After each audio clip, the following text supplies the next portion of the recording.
Lahore high court Multan bench के election tribunal में इस वक्त जो है अपीलों पर समाअत का सिलसिला जारी है। जिन उम्मीदवारों के कागजात नामजदगी मंजूर या मुस्तरद किए गए थे और इस हवाले से फैसले भी सुनाने का सिलसिला जारी है। पीपी 210 जहानिया से चौधरी खालिद जावेद की अपील जो है वो मंजूर कर ली गई है, जिसमें आरओ के फैसले को कलअदम करार देते हुए चौधरी खालिद जावेद को जहानिया से इलेक्शन लड़ने की इलेक्शन ट्रिब्यूनल की जानिब से इजाज़त दे दी गई है। इसके साथ ही NA 149 मुल्तान से मलिक आमिर डोगर के कागजात नामजदगी आरओ की जानिब से मंजूर किए गए थे, जिसके खिलाफ अपील दायर की गई थी।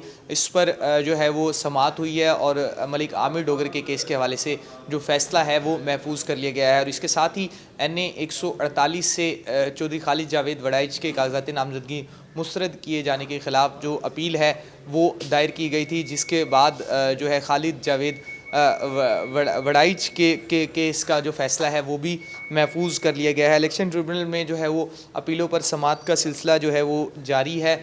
मजमूई तौर पर अगर बात की जाए तो आज 20 के करीब जो अपीलें थी जिन्हें समाअत के लिए मुकर्रर किया गया था। और ओवरऑल अगर Lahore high court Multan bench election tribunal की बात की जाए तो इसमें जो केसेस जो दायर किए गए थे उनकी तादाद 219 है। जैसे जैसे कल क्योंकि आखिरी दिन होगा इलेक्शन ट्रिब्यूनल का जिसमें समाअत के हवाले से तमाम केसेस हैं उनके हवाले से फैसला सुनाया जाएगा, तो आज भी जो है रोज़ाना की बुनियाद पर इलेक्शन ट्रिब्यूनल मुल्तान की जानिब से केसेस के फैसले सुनाने का सिलसिला जारी है।